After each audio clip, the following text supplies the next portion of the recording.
Today's project will require the use of your colored pencils, a regular pencil, and a piece of white paper. I want to give some credit here to the Merry Making blog, and the idea for this project that came from this blog. You can see here the llama idea, and I really like what she did is she used watercolor paints and she did it over top of, I believe it was oil pastels, but you could use regular crayons to create these different patterns. Then she took the watercolor paints over top for the background. She did the llama separately on a different piece of paper and glued it on top of the background fabric. So there's a whole bunch of different ways you can do this art project if you have different media available to you.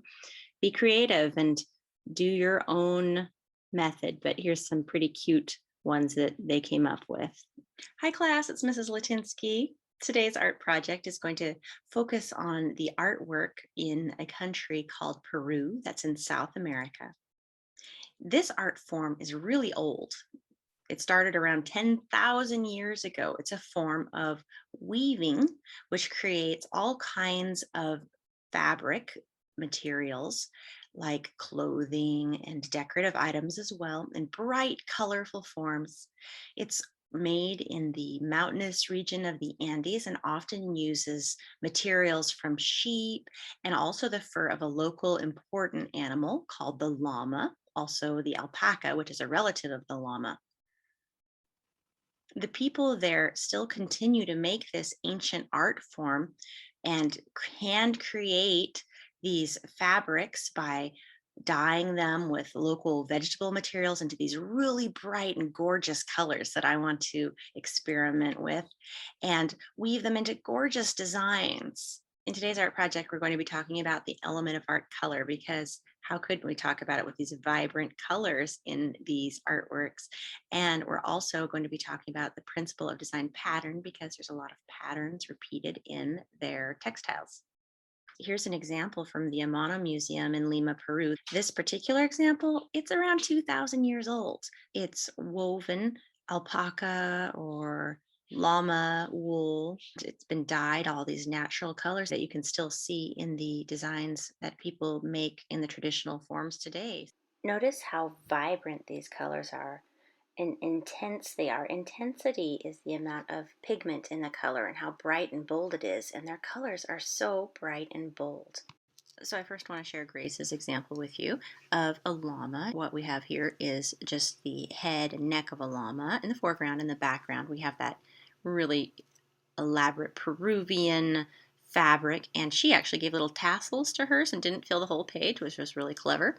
You can see a repeated pattern. We've got a triangle, up, down, up, down, up, down pattern, and some little squares repeated throughout here. She used a lot of geometric shapes and bright, bold colors. We've got oranges and purples, and she's going for some really vivid colors. Here's Lizzie's example of the llama. She did a full llama shot, not just its head and neck, the whole body of the llama.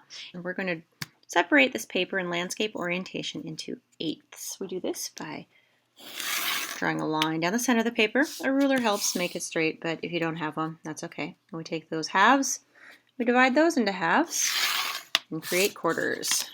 Now we're going to divide our quarters into halves. Hello, Toby. What I'm going to start with is basically sketching the general shape of a llama. You can use mine as an example. You can see where the shapes fit within these lines as a guide, but feel free to make your own shape of a llama. Notice it's got a really long neck and short little thin legs. And this is open to change as you go, just lightly sketch. Some llama ears are quite long, actually. I'm going to erase the one I made and make this one a little taller. Toby, your head's in the way. Oops, that's too pointy. Their ears are rounded on the top, but they're kind of triangular. And then another one, kind of right, I don't know, like that. So 2 little llama ears there.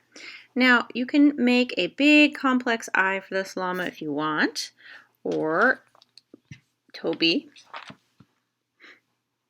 Hi, I love you, but I'm trying to do art. Now I'm going to focus on their eyes. And llamas have really big, round, black eyeballs, but you can also do sort of this half moon shape. It makes them look kind of sleepy. To make a mouth, you can draw a line from the bottom of the snout under the nose, and then another one shortly before it. You can define the inside portion of the ear by drawing a little line on the edge of both of the ears. The fun thing with llamas is they're really shaggy. That's that same wool they use. So when you color your llama, just squiggle it. Squiggle the edges of the llama because the llamas are shaggy. So the more you squiggle it, the more you can kind of give that false texture, the sense of the woolly texture. You know, their legs, though, they're only really shaggy until this point. This is an interesting thing about them. So I'm only going to shaggy my lines on this llama to about here, and then we'll let the rest of the leg not be as shaggy because a lot of them seem to have smoother legs down below. I think I want this llama to have a big white patch on its, what's this, the front of its neck. The breast? I don't know. Maybe this is the breast. I don't know what llama bits are called, but I want that whole front part to be white, so I'm going to leave that out. And you know, before I get too much going, I think I'm going to erase all the lines because you're not going, this isn't a see-through llama. This llama is in front of the background. The blanket's going to be from here, and it's going to be pretty, we'll call it rectangular because it's going to go over on the other side. So there is my blanket. So I'm going to know not to color the blanket llama colors because the blanket is also not going to be see-through. I've seen a lot of llamas that have kind of a grayish snout. Maybe I'll make his I'll take just right along it lightly, not even covering all of it. I'll just kind of do that a little bit, indicate his snout's a different color. And then now you get to go crazy because the llama, actually I'm gonna make the ears a little darker. The llama fur is just long and poofy and stuff, so you get to make your color marks very scribbly. You can make them darker if the llama's darker, or lighter if it's a lighter llama. But I'm just gonna make really scribbly lines. So I looked it up, and this hair stuff on llamas, you can call it wool or fiber, llama fiber, or llama wool fiber. That's the main ways I've seen it's categorized. So we could call it llama wool. I haven't seen it listed as hair, so probably shouldn't call it that. And I haven't seen it listed as fur, so it's not fur. So it's fiber or wool. Two parts to their hooves. I don't think anybody is going to really notice that except for a llama expert, but we'll get it right as much as we can. Let's do vertical stripes. Let's see if this really confuses our eyes. So I'm going to do the same thing I did earlier, and I'm going to split it in half, the blanket in half this way, and then we're going to do quarters, and then we're going to do it one more time. So these are going to be smaller stripes, but they're going to be vertical. Let's do a pattern on our llama blanket. I'm going to do it this way, though, so I can see it easier for the pattern, because I think the pattern's going to go this way. I'm going to do squares. I'm going to keep it simple because these are little. Because I went over a bit with the fur here, I'm going to have to try to cover that fur a bit because this blanket should be covering the llama fur here because it goes over his back. I didn't plan that part very well. When you're coloring it, you want to make sure that you color hard and get nice vivid colors. He's going to have some little black spots here and there. I've seen a lot of things with tassels, so I'm going to give a few tassels. So now along here, I'm going to do some more patterns, very similar to these, just larger. The more intricate you make the pattern, the longer it's going to take you to draw it, and the longer it's going to take you to color it. So if you have a lot of things going on in your pattern, a lot of elements repeated, that's great. There's nothing wrong with that, but it will take you longer to color. Just a little warning when you get started.